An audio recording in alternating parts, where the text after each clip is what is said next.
We're delighted to have you here this morning.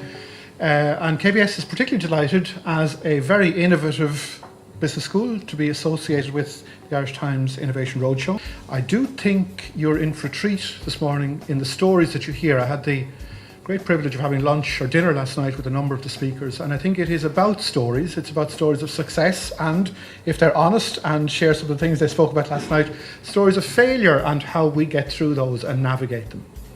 And I think that's the great contribution this process makes, that it gives us the genuine story. It also gives us the opportunity to network, and I would encourage you to stay around afterwards. Those involved in this are anxious to talk and to share their own stories with you. Premature pitching, that's what I called it.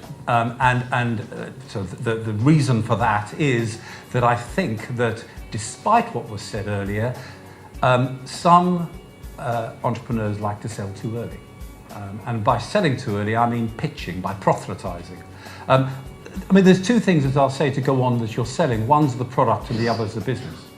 And I think sometimes we can get into this, we have this perfect idea a little bit too early, and it's better to take a step back and think about what our business looks like to an investor. Take the perspective of an investor, and today I'm really trying to get that in perspective of the investor who you want to bring into your business, as distinct from the customer who wants to buy your stuff. I think one of the most important things for companies to find this heroic cause. No matter what you're doing, no matter how humdrum or mundane you think the thing might be, find a heroic cause. Because when we get our young people of Waterford and Wexford in to talk to us, we're not talking to them about the phones. Of course, we've trained them in all the good aspects of customer care. We're giving them that heroic cause about how many people have been unemployed. This is your chance to get back on your feet. For you, your families, the community in the Southeast region to get back on your feet. And we're saying we're a very competitive company. We're saying, you know, you're not just competing here. We are now, in effect, competing globally. And we're trying to give them that sense of something bigger.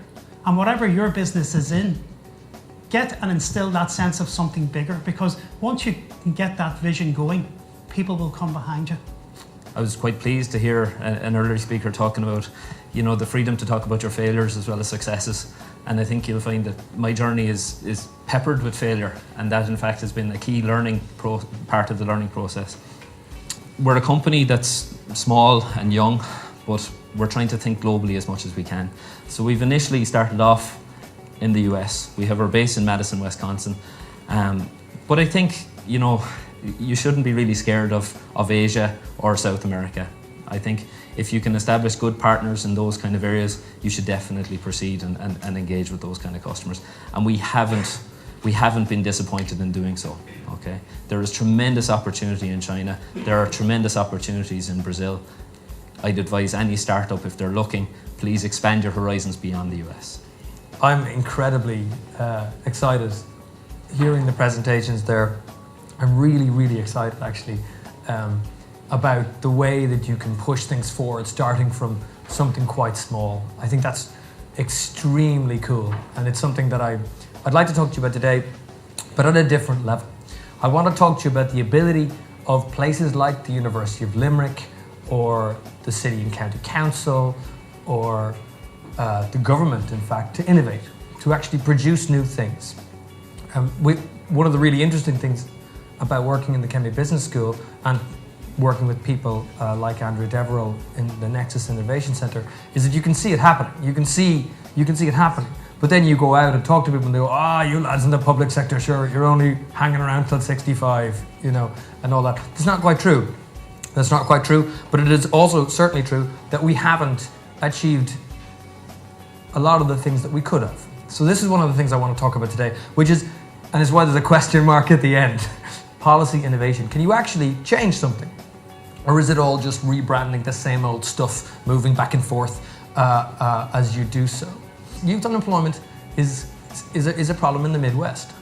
So just to give you some really concrete numbers, the last time they surveyed this, which is a month ago, there were 2,419 people aged between 25 and 34 on the live register for more than 3 years in the Midwest. More than 3 years. That means they've been unemployed longer than probably most of our students have been in college here.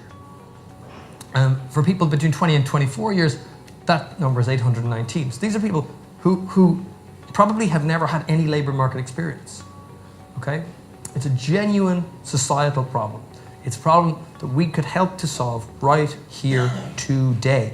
It's not a question of whether we should or not. It's a question of why haven't we?